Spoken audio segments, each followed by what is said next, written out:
tout d'abord remercier en fait l'IRECO d'avoir répondu à notre demande. Ça a été fait à l'initiative d'une belle réussite que nous avons fait ensemble sur un établissement, sur un EHPAD dans le 47, où effectivement, voilà, il y a eu un intérêt particulier sur la qualité de l'air par rapport aux problématiques actuelles, qui sont les problématiques de Covid, avec des pièces qui n'étaient pas forcément faciles d'accès, en tout cas pour tout ce qui est aération, comme des vestiaires, voilà, où souvent ce sont des endroits clos fermés. Et donc, ils ont voulu en fait sécuriser ces locaux-là vis-à-vis des salariés pour leur bien-être, pour éviter aussi derrière des arrêts maladie et puis d'éventuels clusters, effectivement, que l'on pourrait rapidement développer au sein des structures. Et donc, en fait, ça a été assez intéressant cette démarche-là par rapport à cet établissement, et c'est pour ça qu'on a voulu en fait vous faire partager effectivement les différentes possibilités sur certains produits, certains articles, avec derrière effectivement peut-être aussi une sécurité, une qualité, une fiabilité quant aux produits proposés par notre prestataire. Et donc, je voulais remercier justement Charles-Henri pour son intervention, qui est un expert et un spécialiste en la matière. Donc, on a la chance effectivement de bénéficier de son expertise aujourd'hui. Donc, merci beaucoup à vous. Merci à l'IRECO d'avoir répondu à notre demande, et merci aussi à tous les adhérents qui ont bien voulu participer à ce webinaire. Voilà, donc je laisse la main à monsieur Charles-Henri Don-Hirer, et je recontacte moi les adhérents de mon côté qui ne se sont pas connectés. Très bien, merci à vous. Alors, je ne sais pas si je peux prendre la main, j'ai préparé une petite présentation. Alors, je vous rassure, c'est rien de, de monstrueux. Le but, c'est effectivement de partager et d'échanger. Là, c'est bon, on est parti. Alors, on a fait les présentations. Alors, l'idée, encore une fois, n'hésitez pas à poser des questions. Bon, très rapidement, moi, je travaille au sein du groupe Fellows, donc une société américaine qui est fabricant depuis plus de 15 ans maintenant. Je suis également membre de la Fédération du traitement de l'air, la FIMEA, dans lequel j'ai deux responsabilités. La première, je représente la fédération au sein de l'Observatoire de la qualité d'air intérieur, et la seconde, je suis également le président de la commission sur les purificateurs d'air. Donc, on a pas mal d'activités depuis un petit moment maintenant avec différents organismes publics pour travailler sur les purificateurs et aujourd'hui faire avancer la cause. Nous avons remis très récemment à Barbara Pompili, la ministre, et au président du Conseil national de l'air, des conclusions que j'ai pu leur présenter en ce qui concerne les purificateurs d'air. Donc, on espère qu'à ce niveau-là, ça va bouger. Mais l'idée, c'est d'abord de partager ce qu'est la problématique de l'air, évidemment. On va commencer par l'air intérieur. Alors, en général, il est important de savoir qu'on respire environ 15 000 litres d'air par jour pour un adulte, et que l'air intérieur est 5 à 8 fois plus pollué. Et comme on passe à peu près 80-90% dans un espace intérieur entre la maison, la voiture et le travail, cette qualité d'air intérieur, et j'insiste vraiment sur l'intérieur, est importante. Pourquoi? Parce qu'il y a une partie de l'air qui vient de l'extérieur, avec l'insufflation soit mécanique via les ventilations, double flux, mécanique, simple, fenêtre, ouverture. Mais en fait, c'est l'air à l'intérieur qui est important, puisque là, vous avez des polluants qui sont générés à l'intérieur, que ce soit par notre activité de respiration, si on est contaminé, la crise actuelle nous l'a appris, mais pas que. On utilise des produits d'entretien, on utilise des peintures, on utilise du matériel, du mobilier. Tout ça, on est beaucoup à base de solvants et de produits chimiques et ce qu'on appelle des composés organiques volatiles. Et ce sont ces éléments-là qui sont très majoritairement polluants à l'intérieur et qui malheureusement nous empoisonnent. Donc on va dire une partie naturelle, donc tout ce qui va être virus, bactéries, tout ce qui va être allergène. Donc ça, on a l'habitude de se battre contre ces éléments-là. Malheureusement, quand il y a un virus nouveau, quand on est fatigué, quand on a un style de vie, on peut tomber malade. Voilà, c'est la loterie et de la génétique. À l'inverse, sur la problématique de composés organiques volatiles, là, on a tous un capital. pour lesquels, ce qu'on appelle des macrophages, qui sont des molécules que nous sécrétons, enfin que nous fabriquons à l'intérieur de notre système respiratoire, et qui malheureusement c'est un capital. Alors chacun, pareil, est un petit peu là exposé à la fois à la génétique et à son style de vie, mais qui fait que ce capital-là, on l'entame un petit peu tous les jours. Et plus aujourd'hui on est dans nos activités modernes, et malheureusement une accélération du nombre de personnes qui est allergique respiratoire, et on va le voir un petit peu après. Bon, l'idée, c'est pas non plus de se tirer une balle, je vous rassure, hein, je vais essayer d'être quand même très positif sur cette présentation, mais c'est la réalité de notre monde. Après, c'est peut-être ce que vous vivez régulièrement, notamment quand on parle des EHPAD ou des établissements recevant à la fois des enfants ou des adultes handicapés. Alors, à titre personnel, j'en ai dans ma famille, donc je connais bien ce type d'établissement. On est confronté à des problématiques d'odeur. Alors, forcément, dans ces espaces-là, ça peut être tout simplement parfois des odeurs de cuisine ou autres dans des espaces, et l'odeur sort et ça peut provoquer des gènes. Et donc, forcément, on peut lutter efficacement contre tous ces éléments-là.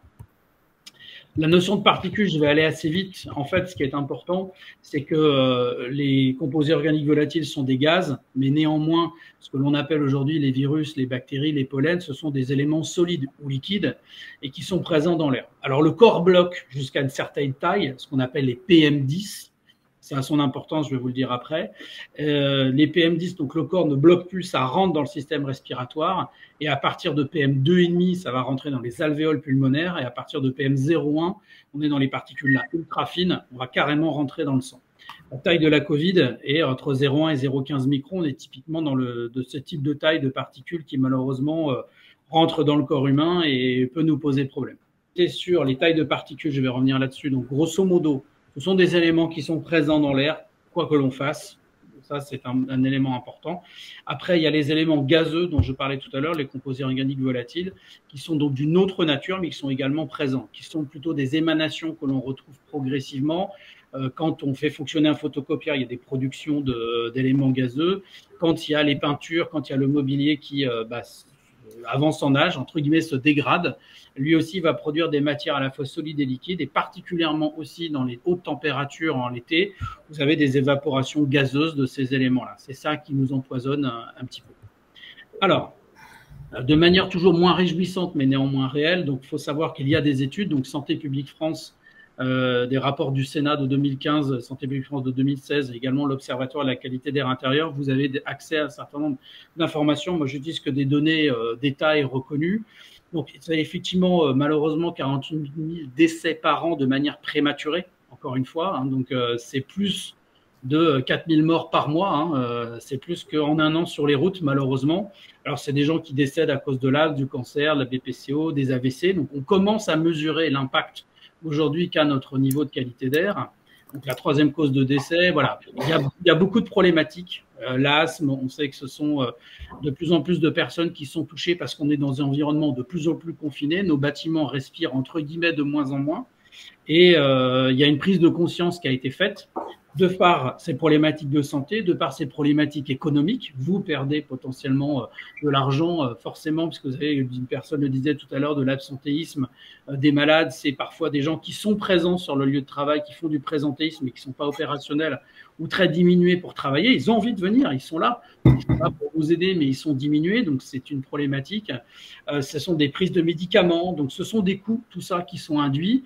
Et puis, l'impact aussi, ça a été démontré par différentes études, y compris françaises, Barbara Domenex en particulier, sur ce qui s'appelle Le cerveau en danger, qui est un ouvrage assez intéressant sur la perte de concentration quand on est dans un environnement pollué. Forcément, on a des maux de tête, donc on a du mal à se concentrer. Le fameux maux de tête, mais également les yeux irrités ou tout ce genre d'action où on pensait à l'origine que c'était dû à l'ordinateur. On sait qu'aujourd'hui, une grande partie de ces éléments sont dus à cette manque de qualité d'air intérieur. Donc forcément, il y a des enjeux et des impacts, ce qui fait que l'État a commencé à réagir. Heureusement, on va dire, même si ça fait déjà un petit moment qu'il y avait ces interactions. Maintenant, on va vraiment rentrer dans un mode plus dynamique. Moi, je participe évidemment par mes actions au travers de la fédération, mais on sait qu'aujourd'hui, il va y avoir des modifications législatives qui ont été fortement dues à la leçon qu'on est en train de tirer de la crise Covid. Donc déjà, dans le Code du travail, il faut savoir que, donc, quel que soit l'employeur, vous devez un air sain, sans température excessive ni odeur désagréable à vos équipes. que vous avez déjà les fameux PM10 et les fameux PM2,5, des taux de concentration à respecter en 8 heures d'exposition. Alors évidemment, personne n'en avait, très peu de gens en avaient connaissance, et c'est finalement que si on rencontrait une difficulté, que l'on allait identifier cette problématique. Maintenant, on sait que ça va interagir, et en particulier sur le deuxième aspect, qui est le Grenelle 2 de l'environnement, où là, pour le coup, les établissements recevant du public, vous devez effectivement faire un autodiagnostic. Encore une fois, hein, c'est un autodiagnostic. Vous n'êtes pas obligé, pour le moment, de faire venir un organisme de contrôle pour faire cet audit. Néanmoins, il y a un projet de loi, un projet de décret qui est en ligne d'ailleurs, qui est consultable, qui est en train d'évoluer. On parle de modification dès l'année prochaine. Alors, on va attendre de voir avec les élections. Mais en tout cas, ce protocole va changer avec l'intégration d'un certain nombre de données, autres que les 4 polluants retenus, à savoir le dioxyde de carbone, le tétrachloréthylène, le benzène et le formaldéhyde. Donc, il va vraisemblablement, on se dessine vraisemblablement sur un retour à la version originelle du projet de loi, qui était de faire passer un organisme de contrôle. Alors, soit on va être obligé de le faire, alors pas de manière rétroactive, mais dès le 1er janvier 2023, il me paraît être compliqué dans les éléments. Je vous dis encore une fois, le projet est sur la table, mais vraisemblablement, cet accompagnement va devoir se faire à terme par un contrôle de qualité d'air. Ça devient une certitude avec l'intégration des PM, avec l'intégration d'éléments supplémentaires en termes de polluants. Donc, on n'y est pas encore, mais sachez que ça va évoluer, que c'est sur la table et que vraisemblablement, ça va le faire. Un point qui est important, je suis fabricant de purificateurs d'air, je préfère être très clair, vous n'avez pas d'obligation, il n'existe pas d'obligation d'installer un purificateur d'air du fait du Grenelle 2 de l'environnement. Ça, c'est une certitude. Donc, je préfère, c'est un point important, je pense que c'est une légitimité importante. Certains vous indiquent que c'est une obligation ou pourrait l'être, ce n'est pas le cas aujourd'hui. Il n'y a pas de législation pure sur les purificateurs d'air. Néanmoins, il existe une étape importante qu'on est en train de faire, qui existe déjà dans d'autres pays, c'est la qualification des technologies, on va en parler après. Alors, vous avez compris que forcément, si vous avez une problématique de qualité d'air intérieur et qu'elle est partagée dans un grand nombre d'espaces, et vous allez voir un peu après, l'Observatoire nous a donné des études là-dessus, forcément, améliorer la qualité d'air va vous donner des bénéfices. Et là, vous allez avoir des bénéfices sur la santé, vous allez avoir des bénéfices économiques, puisque forcément, en réduisant l'absentéisme, en réduisant le présentéisme, en améliorant la productivité, c'est pour le bien-être de tout le monde et de l'activité. C'est un point, j'allais dire, indéniable. Mais parfois aussi, c'est certainement ce qui s'est passé dans le cadre de l'EHPAD, en équipant parfois des zones, en particulier des zones peu ventilées ou confinées, vous avez amélioré également les conditions sanitaires, mais aussi presque subjectivement mis des messages positifs envers vos équipes, envers les personnels, et en améliorant ces éléments-là, vous réglez parfois des problématiques. J'en reviens toujours à un exemple que j'ai pu connaître avec une mairie. Il y avait une personne qui avait des problématiques naturelles, c'est une personne qui sentait fort, et ça donnait une énorme tension dans le département parce qu'elle était dans une pièce avec plusieurs autres personnes et ça crée une immense tension. On a résolu ce problème en positionnant un appareil qui a permis de transformer un petit peu l'espace avec des très très fortes améliorations par rapport à ça, et ça a énormément détendu l'atmosphère. Donc vous pouvez avoir parfois des problématiques générées. Je prends par exemple une conduite d'une remontée d'odeur d'égout, soit par des sanitaires, soit par des locaux techniques. Et parfois, mettre un seul appareil, on ne va évidemment pas déplacer le bâtiment, on ne va pas déplacer le problème parce qu'on ne peut pas éliminer la source. Néanmoins, on va empêcher ou éviter la diffusion du problème dans les espaces où là, les personnes travaillent ou ont de l'interactivité. Donc, par exemple, si on est le cas dans des EHPAD toujours, mais ça peut être le cas dans des crèches, si on a des espaces un petit peu problématiques sur des odeurs de couche ou autres, vous allez diminuer, peut aller jusqu'à faire disparaître, très fortement diminuer les odeurs dans ces espaces. Bon, par exemple, une chambre d'une personne dans un EHPAD, mais surtout, l'odeur ne sortira plus dans les couloirs, ne sera plus diffuse, et ça représente également une très forte amélioration. Après, si on parle des purificateurs d'air plus spécifiquement maintenant, vous allez avoir un impact intéressant, c'est que il y a une réglementation qui existe en Belgique, il y a une réglementation qui existe en Allemagne, donc il y a une réflexion en France. Je ne vais pas vous parler de marque, je ne vais pas vous parler parce que là, on va parler pendant des heures. Il y a presque des produits qui sortent tous les jours. Il faut savoir qu'il existe deux grandes familles de traitement d'air. Vous avez ce qu'on appelle le piégeage. En gros, vous avez une technologie qui s'appelle la filtration HEPA, qu'on entend beaucoup parler. C'est celle qui est utilisée dans les blocs opératoires. C'est celle qui est utilisée en général, je dirais même dans des aspirateurs, dans les voitures. C'est les fameuses filtres à particules. Je prends tout ce qui est solide et liquide. Après, plus le niveau de filtration est élevé, suivant une échelle qui s'appelle la norme EN 1822, plus on va être efficace. À partir du niveau H13, vous êtes dans ce qu'on appelle la classification médicale. Et à partir de là, c'est le niveau déjà de base. Il ne reste plus pas beaucoup de toute façon, il reste que le H14 et le U15. Et là, après, là, forcément, vous êtes en protection maximale. En dessous, ça absorbe, mais vous avez plus de risques de laisser passer les contagions, notamment virales. Vous avez la partie charbon actif qui fait le même métier que la filtration HEPA sur les solides et les liquides, mais là sur la partie gazeuse. Donc, comme je reviens tout à l'heure, ça va être les mauvaises odeurs d'un côté, mais également, ou les odeurs bonnes, hein, des odeurs de cuisine, c'est jamais mauvais, mais par contre, quand c'est mélangé, quand tout le monde réchauffe avec son micro-ondes et que vous avez quelques odeurs mélangées entre la pizza, le poisson, le plat réchauffé, c'est ça qui pose souvent problème.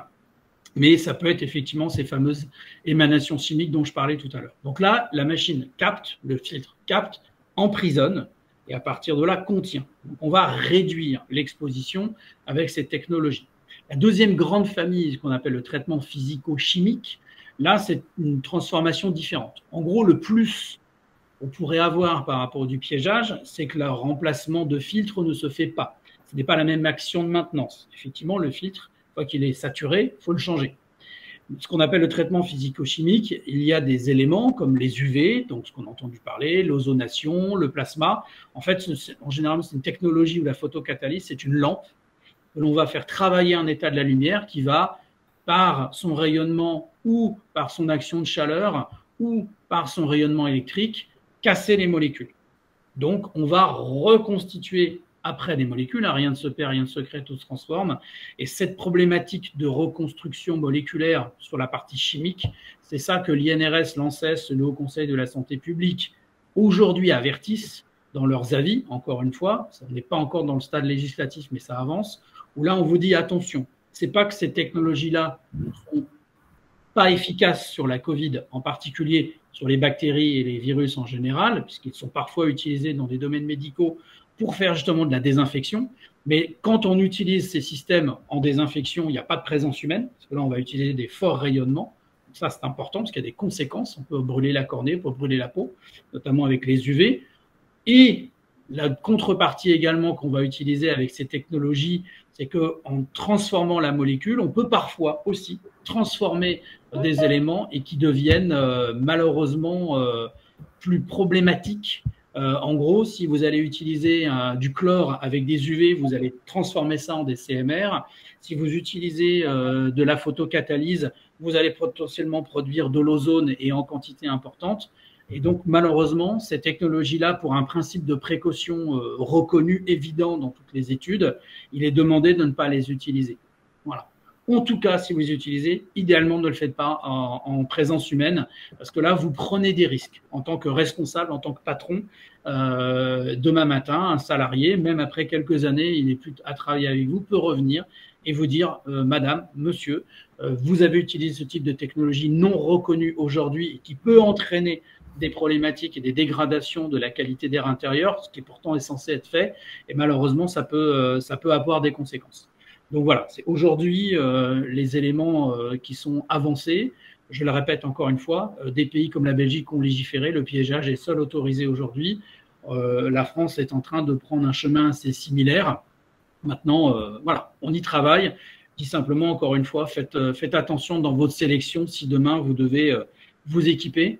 Nos appareils fonctionnent à base de piégeage, c'est-à-dire que nous, on est dans la liste officielle des produits qui sont référencés en Allemagne, en Italie, en Espagne, en Belgique. Donc, on n'a pas cet effet secondaire potentiel, ce risque potentiel.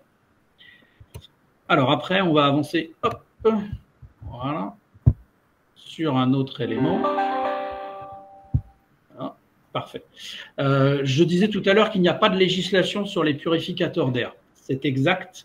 Néanmoins, depuis peu, ce qu'on appelle les pièces aveugles ont fait l'objet d'un avis spécifique du Haut Conseil et également des autorités.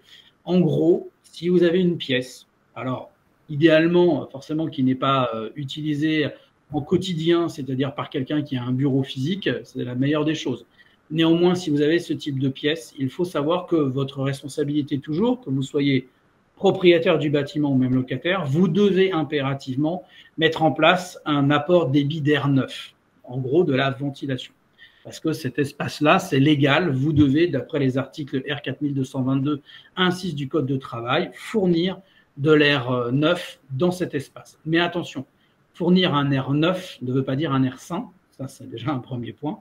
Et la deuxième chose, c'est que si vous n'avez pas encore entamé les démarches, ou si vous avez entamé les démarches et que ce n'est pas encore mis en place, là, le Haut Conseil, comme l'INRS, préconise l'utilisation d'un purificateur d'air rapidement, très très très rapidement, on va dire, de manière à protéger les salariés. Et ce fameux système de filtration doit encore une fois utiliser de l'EPA H13 minimum, de manière à éviter des problématiques que j'ai évoquées tout à l'heure et protéger un maximum les salariés dans le cadre de la pandémie actuelle. Donc c'est aussi une des raisons pour lesquelles aujourd'hui on a un certain nombre de demandes. Donc quand vous avez un espace confiné, vous n'avez pas de fenêtre, ou la fenêtre est à plus de 6 mètres, vous n'avez pas d'apport d'air, c'est là où le purificateur véritablement là prend tout son sens et devient un élément à prendre en compte assez rapidement pour pouvoir s'équiper. Il y a un deuxième point, on est également dans le domaine, j'allais dire, des crèches et des ERP, mais particulièrement dans le domaine scolaire, on va dire, c'est les fameux capteurs de CO2. On a beaucoup entendu parler, l'État a effectivement débloqué 20 millions d'euros pour l'utilisation pour achat de capteurs de CO2.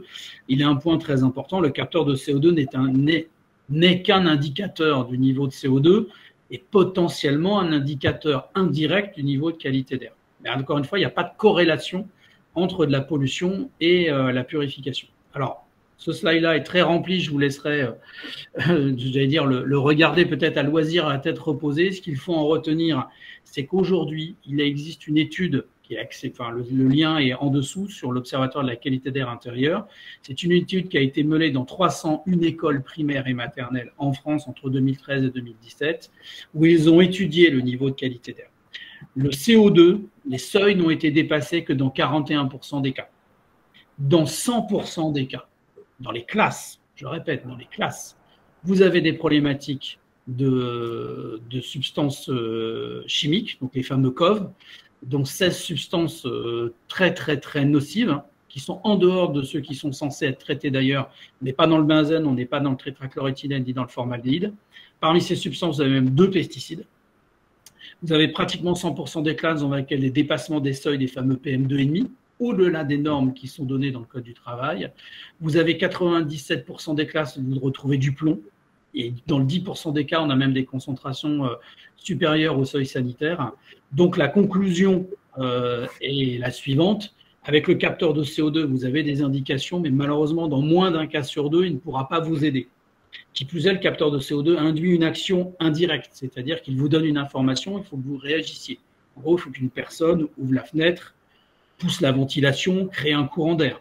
Alors que dans le cadre du purificateur qui, lui, va pouvoir traiter le reste, parce qu'on ne traitera pas le CO2, le CO2 n'est pas absorbable par les purificateurs, quelle que soit la technologie. Là, en revanche, vous allez pouvoir traiter tout le reste. Diminuer la présence des COV, diminuer la présence des PM2,5, diminuer les concentrations de spores de moisissure, hein, parce que vous voyez, 20% des classes avaient des problématiques d'humidité. Donc, on est vraiment dans le complément. C'est vraiment important de voir que quand on réfléchit sur des investissements, il est important de comprendre ce que les différents produits peuvent vous apporter. Alors, très vite, ça c'est notre gamme, c'était avec notre partenaire l'IRECO, on est en mesure de vous proposer différentes gammes de produits, puisqu'encore une fois, vous avez des dimensionnements de pièces, donc vous avez des espaces qui peuvent jusqu'à 30 mètres carrés, on va utiliser ce qu'on appelle l'AM2 qui est sur la gauche, sur les espaces jusqu'à 65 mètres carrés, on va utiliser l'AM3, et pour aller jusqu'à ces 130 mètres carrés, on peut aller jusqu'à l'AM4. Les dimensions que vous voyez là, qu'on a réduit jusqu'à 25, 55 et 110 mètres carrés, c'est pour proposer justement un taux de renouvellement d'air satisfaisant, qui sont dans les normes recommandées, enfin dans les normes, soit dans les pays normés, soit dans les recommandations de l'Observatoire de la qualité à l'intérieur de l'INRS et du Haut Conseil de la santé publique. Il va de soi qu'on raisonne en cubage, je préfère être clair.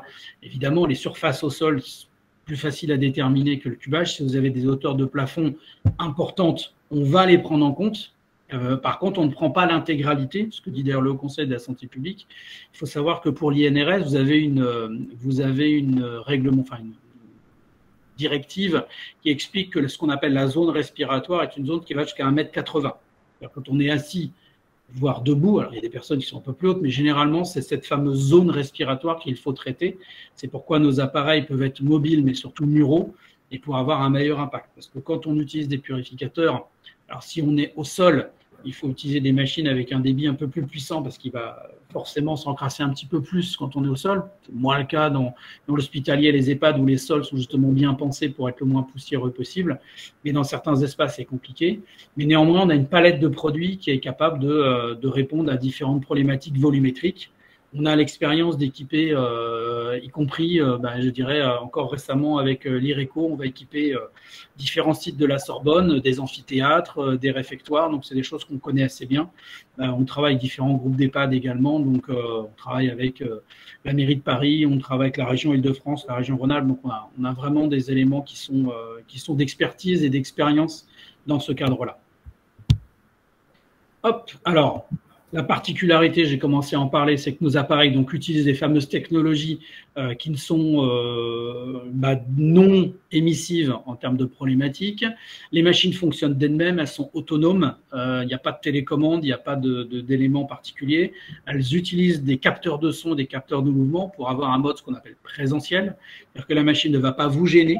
La machine ne pourra pas aller au-delà de 48 décibels dans son mode de fonctionnement, c'est-à-dire 2/3 sa capacité, sans pouvoir vous gêner, et qu'au bout de 30 minutes, s'il n'y a ni son ni mouvement, la machine, et s'il y a besoin, la machine va se déclencher de manière plus forte pour aller ventiler plus fort et plus vite, mais elle continuera toujours à travailler lorsqu'il y a des personnes, et encore une fois, 48 dB, pour information, toujours pour l'INRS, ce qu'on appelle un niveau sonore d'un bureau calme, c'est 45 décibels, et ce qu'on appelle un bureau normal, c'est 60. Donc je pense que dans vos établissements, si on parle des enfants ou des adultes, le niveau sonore sera supérieur, donc la machine fonctionnera, vous ne l'entendrez pas. Votre personnel ne l'entendra pas, donc on n'aura pas cette gêne sonore qui peut exister parfois. On est certifié d'efficacité contre les coronavirus, la grippe H1N1, contre la Covid-19, donc on a tous ces certificats. Une partie de ces certificats ont été faits d'ailleurs en Europe et certains en France, donc également ça peut être important. Si vous avez besoin, on les partage, ça ne pose aucune difficulté. Encore une fois, mobilité ou fonctionnement mural, on préfère le mural, mais la mobilité, notamment dans des établissements type hôtel, type EHPAD, type chambre d'hôpitaux. L'avantage, c'est qu'on peut déplacer en achetant quelques machines. On peut répondre à des problématiques à différents endroits. Parfois des salles de réunion si vous avez besoin de déplacer les appareils pour protéger également lors de réunions sensibles ou nombre de personnes. Pour l'accueil de famille, lorsque vous avez une urgence, une personne qui a une gastro, une personne qui a la grippe, une personne qui a un rhume, un résident, là vous protégez tout le monde, vous avez les procédures d'isolement que vous connaissez bien. Donc c'est quelque chose sur lesquels, je dirais, vous avez une certaine souplesse, est assez intéressant.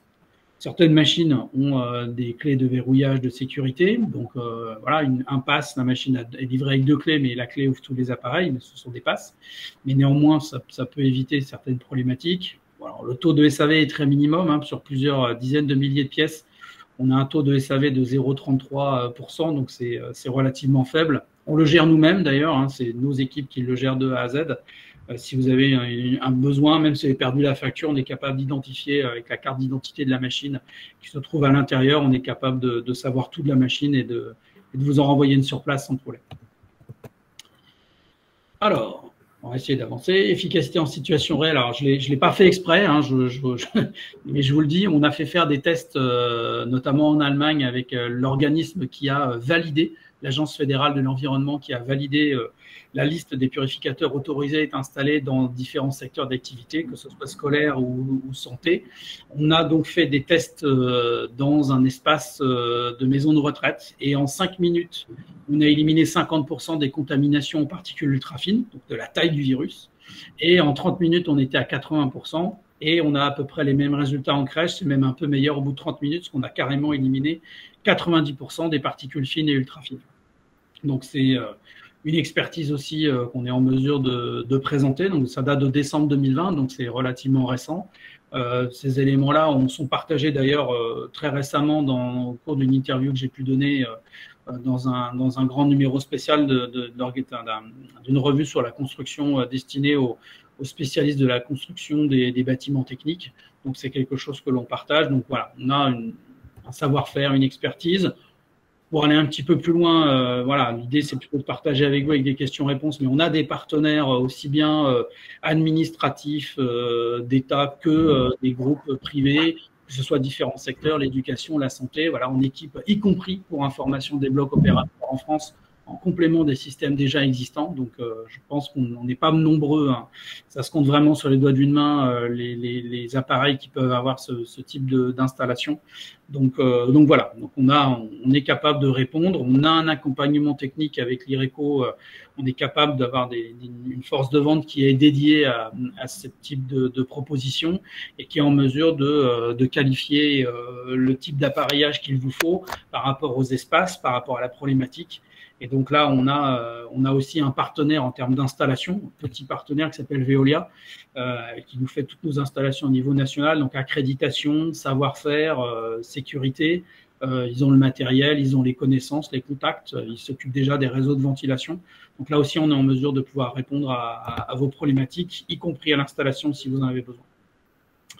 Les pièces à équiper en priorité, alors j'allais dire priorité numéro 1 dans l'espace du moment, c'est forcément les pièces aveugles, j'en ai parlé, mais les espaces repas réfectoires, parce que c'est là où vraiment là on tombe le masque, sans mauvais jeu de mots. Après, évidemment, on commence à se relâcher parce que la pandémie nous relâche aussi, fort heureusement, mais néanmoins dans les espaces aussi collectifs, type salle de réunion, espace de travail, où les gens commencent à revenir sur les lieux de travail, c'est important.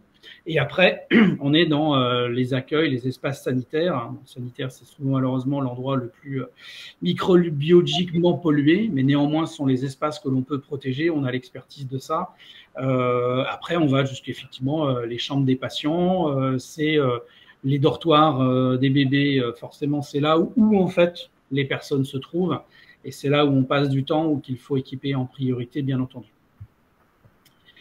Ben voilà, on arrive au niveau des questions. Donc, il est 15h13. Ben écoutez, je vais écouter vos interrogations, vos questions, si vous avez des points spécifiques qui vous sortent, vos problématiques à vous. Je serai ravi de pouvoir y répondre. Peut-être pas vous avoir assumé, j'espère.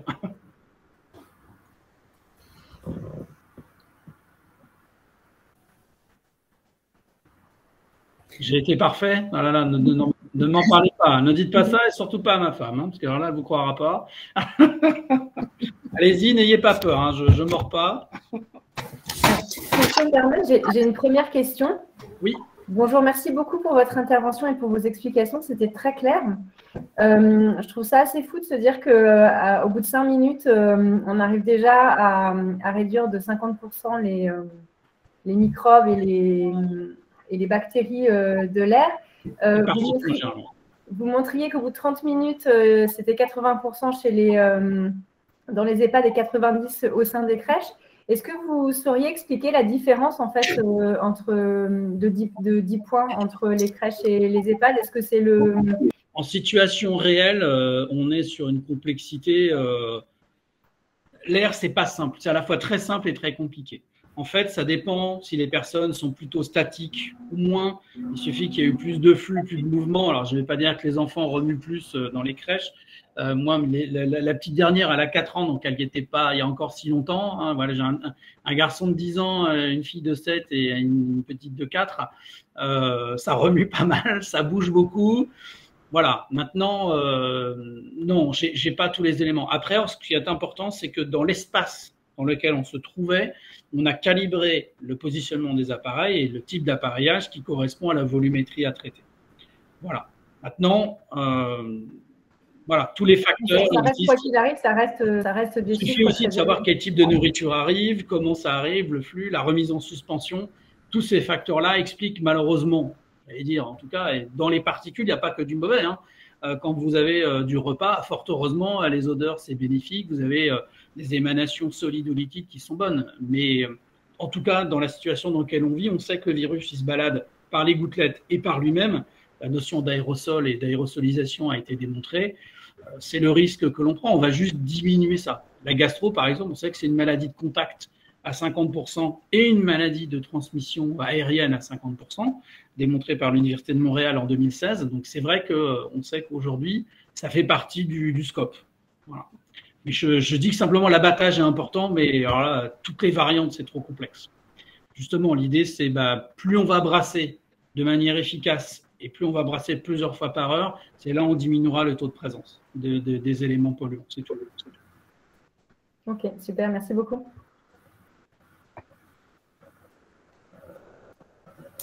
Si j'ai bien compris, il n'y a pas réellement d'obligation sur la qualité de l'air, plus des préconisations et des diagnostics à faire. Sur la qualité d'air, vous avez de la réglementation. Vous devez respecter des taux, oui, notamment en PM2,5, PM10, des odeurs non désagréables. Vous devez respecter des concentrations en termes de Grenelle 2 de l'environnement. Vous avez des concentrations, des valeurs seuil et des valeurs cibles sur le CO2, sur le tétrachloréthinel, sur le benzène et le formaldéhyde. Ça, c'est sûr. Après, dans le cadre du Grenelle 2, effectivement, vous n'avez pas… En fait, le projet de loi initial sur lequel on va revenir vraisemblablement, pour moi, c'est pratiquement fait, c'est qu'effectivement, on va revenir à des organismes de contrôle qui vont faire ces contrôles. Aujourd'hui, vous êtes dans l'autodiag. Vous allez télécharger le document, moi je l'ai, hein, c'est un document de 8 pages, c'est un QCM. Vous avez des colonnes qui vont correspondre au matériel, qui vont correspondre au type de mobilier que vous avez, aux fréquences de nettoyage, au système de ventilation, et vous allez l'évaluer. Vous cochez. Vous avez plus de cases vertes que de cases rouges, tout va bien. Et pendant 7 ans, vous êtes tranquille. Petite particularité quand même, il faut que le document soit imprimé, accessible à tout le monde, c'est-à-dire qu'il doit être remis à l'accueil. N'importe qui, parents, famille, résidents, vos équipes, commission de sécurité, PMI, tout ce que vous voulez, il faut que ce document soit accessible. Pourquoi? Parce que normalement, c'est 1 500 € d'amende si ce n'est pas le cas. Je pense que vous savez comme moi que l'État a un peu besoin d'argent. Voilà, on va un petit peu se renforcer les contrôles, on commence à le voir. Moi, j'ai beaucoup, sans être méchant, les contrôles sont plus contraignants sur le domaine privé que public. Il y a plus de pression à ce niveau-là. Ouais, c'est plus facile. J'ai rien dit. Voilà. J'ai rien entendu. Bien sûr, bien sûr. Donc c'est pour ça. Par contre, ce que je vous dis, c'est que oui, ça va se renforcer. L'air va devenir. Enfin, moi, j'ai rencontré plusieurs cabinets ou plusieurs de nos dirigeants. La prise de conscience, elle est là. Alors, on sait toujours que c'est long, c'est très long, mais les décisions sont en cours.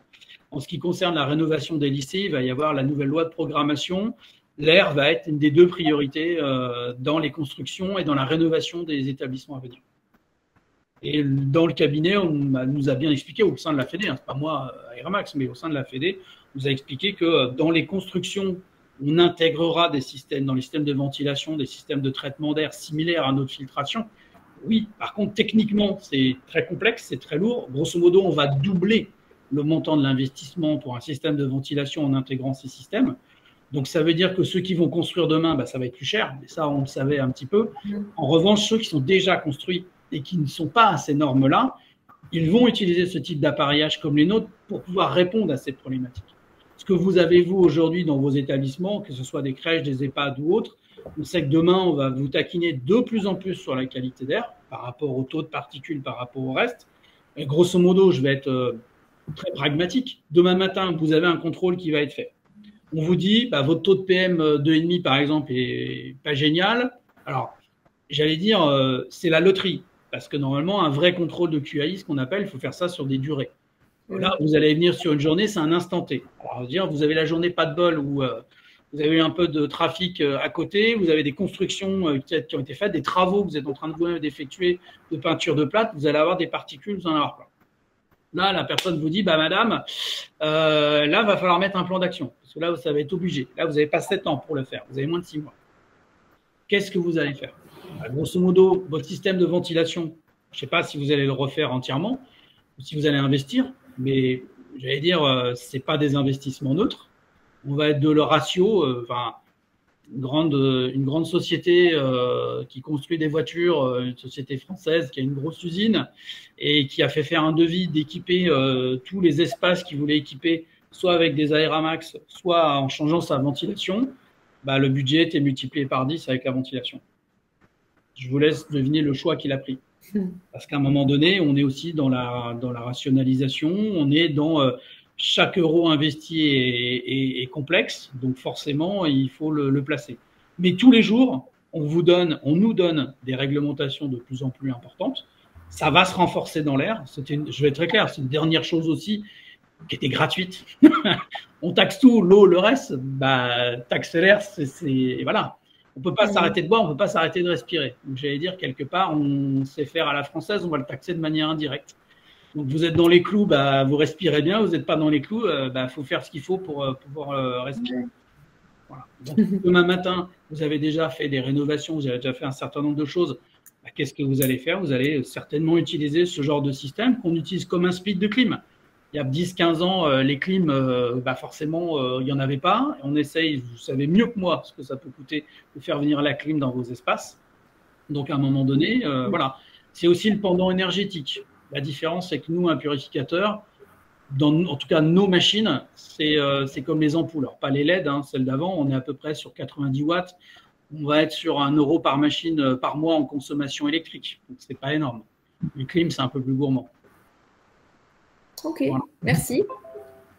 Donc, la date par rapport à la réglementation limite, c'est janvier 2023 pour être dans les normes. Alors, vous avez le Grenelle 2 qui est déjà lancé depuis le 1er janvier 2018 pour les établissements recevant du public enfants 0-6 ans. C'était le cas pour les 7-18 ans depuis le 1er janvier 2020 et on est sur la dernière tranche au 1er janvier 2023. Quid du projet de loi, enfin du décret qui est en ligne, hein, j'ai pu le consulter moi-même, donc voilà. Vous avez 2 instances qui doivent encore rendre leur avis, notamment le Haut Conseil de la Santé publique qui va le faire incessamment, et après, bon, les élections vont passer, mais en tout cas c'est en cours, oui, c'est en cours. Alors, par rapport à ces obligations, justement, et cette date, cette échéance qui approche rapidement, est-ce qu'il existe des subventions, des aides pour justement mettre ça en place sur les structures? Alors, les seules aides qui existent aujourd'hui avec les subventions sur, en tout cas, les purificateurs, pour être très clair, c'est la région Île-de-France qui donne des investissements pour les communes à hauteur de 50%. C'est pour la commune.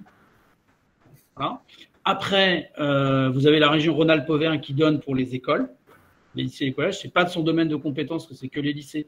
Ils ont étendu aux établissements type collège, lycée, école primaire ou autres, et crèches.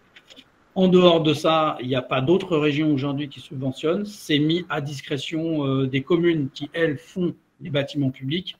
Quand on est dans le privé, c'est sur vos budgets. Voilà. Vous pouvez essayer, hein, mais il n'y a rien aujourd'hui d'officiel d'entériné. Voilà. D'accord. Et sur le médico-social, l'Agence régionale de santé ou d'autres organismes n'ont pas. Alors, l'ARS, je travaille avec elle depuis un petit moment. C'est un gros sujet sur la table. Je ne vous le cache pas que des hôpitaux publics ou privés, des EHPAD publics ou privés ont demandé à intégrer dans les subventions qui leur sont données Covid, alors sur les différents d'ailleurs modules qui existent, d'investissement, la possibilité de le faire avec des purificateurs. Le souci, nous rétorque l'ARS, et je ne donne pas tort, c'est que malheureusement, vous n'avez pas de législation, de normes sur les purificateurs aujourd'hui. J'en parlais tout à l'heure, vous avez des avis. Des avis du Haut Conseil de l'INRS sont strictement les mêmes qui ont été faits en Belgique par le Comité supérieur de la santé, le CSS. Pour l'instant, il n'y a pas de législation. Donc, je pense que tant qu'il n'y aura pas de législation, je ne vois pas un ministre signer un décret ou autoriser l'ARS de dire bah, vous pouvez passer des investissements de purificateurs d'air sur ce type de choses. Mais néanmoins, on y travaille. Donc, je pense qu'il faudra passer par le stade législatif pour pouvoir le faire. Donc, c'est aujourd'hui mon activité assez forte. On travaille là-dessus avec différents organismes pour pouvoir le faire au sein de la fédération. Ça prend du temps. Et puis, les élections ne nous y aident pas. Donc, nous aident pas. C'est partie du jeu, quoi. Voilà. Donc, j'allais dire, dans l'immédiat, nous ne l'attendons pas sur 2022, je n'y crois pas. Si ça venait, bon, ça serait là pour le coup une vraie décision politique devenant très très très haut. Voilà, donc on verra qui sera locataire de l'Élysée en mai, mais en dehors de ça, je ne vois pas une accélération possible là-dessus. Après, nous, on a remis toutes nos conclusions, c'est entre les mains des cabinets ministériels. On croise les doigts, mais voilà, n'attendez pas. Je veux dire, pour l'instant, n'attendez pas. D'accord, merci.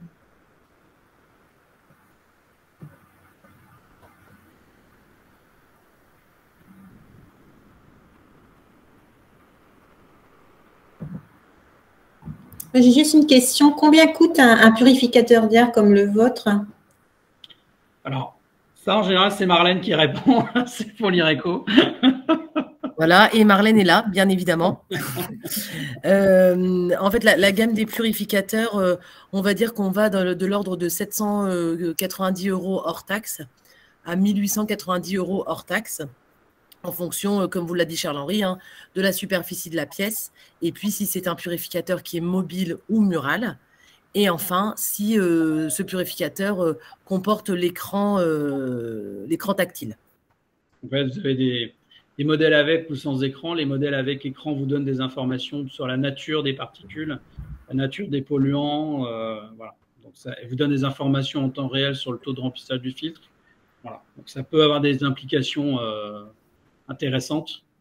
Voilà. Alors, chez l'IRECO, il faut savoir, et j'ai transmis la liste à Madame Regnault, on a des spécialistes chez l'IRECO qui se déplacent France entière, qui ont d'ailleurs un purificateur avec eux en échantillon, et c'est comme ça, je pense, Madame Huet, quand vous avez fait affaire avec l'IRECO, enfin, qu'il y a eu ce partenariat qui a été fait, c'est, voilà, le spécialiste se déplace avec le purificateur et vous fait la démonstration en live du produit. Alors, très généralement, malheureusement, ils ne peuvent pas vous les laisser parce que c'est un gros focus en ce moment et vous imaginez que quasiment tous les jours, ils font des démonstrations sur ces produits.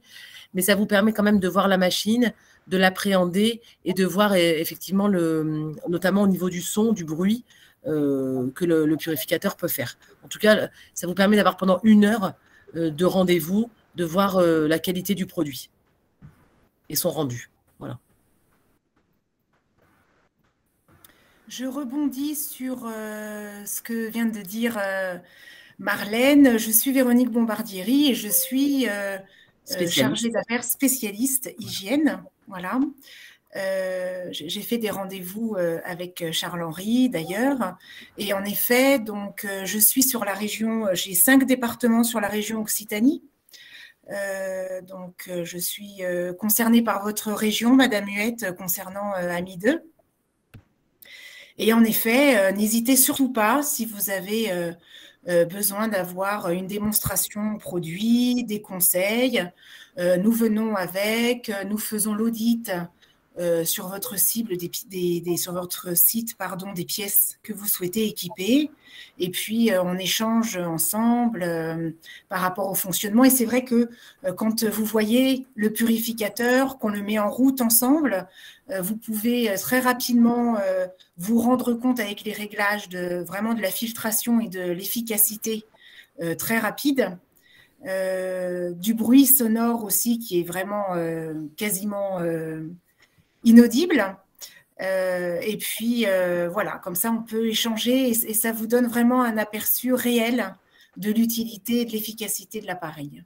Donc, n'hésitez surtout pas, nous sommes à votre service partout en France.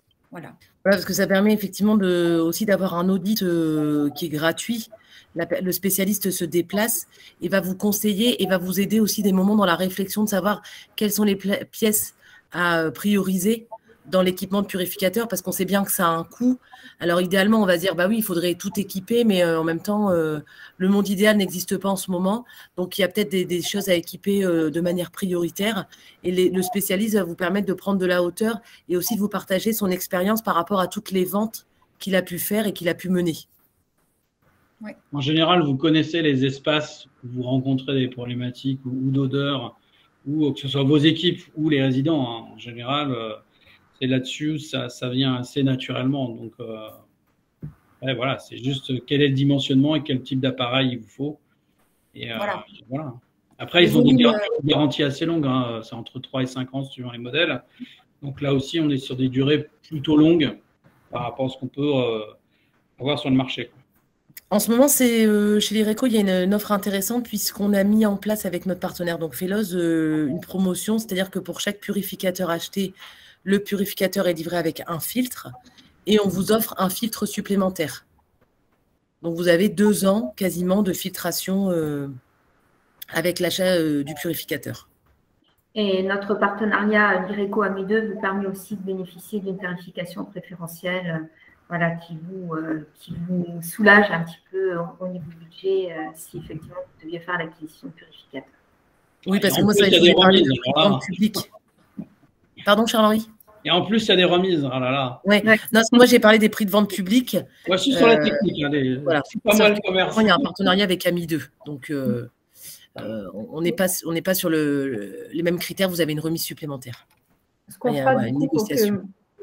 Pour que vous ayez, pour que vous puissiez bénéficier de tous ces tarifs, quand on vous renverra le replay avec le support de la présentation, on vous remettra les contacts.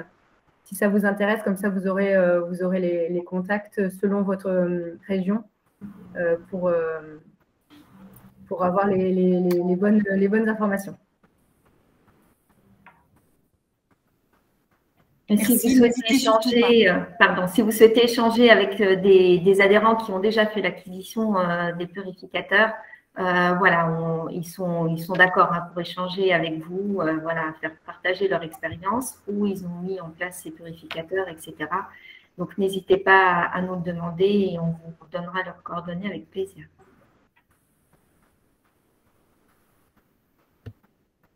Très bien.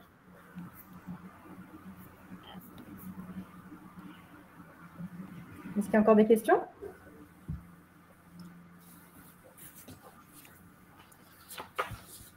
Non, a priori, non. Je pense qu'on peut. Okay. Voilà,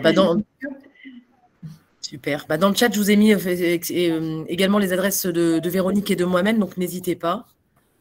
Puis moi, je vous remercie en tout cas pour ce webinaire et pour ces échanges. Merci à vous pour la présentation. Merci pour ces échanges.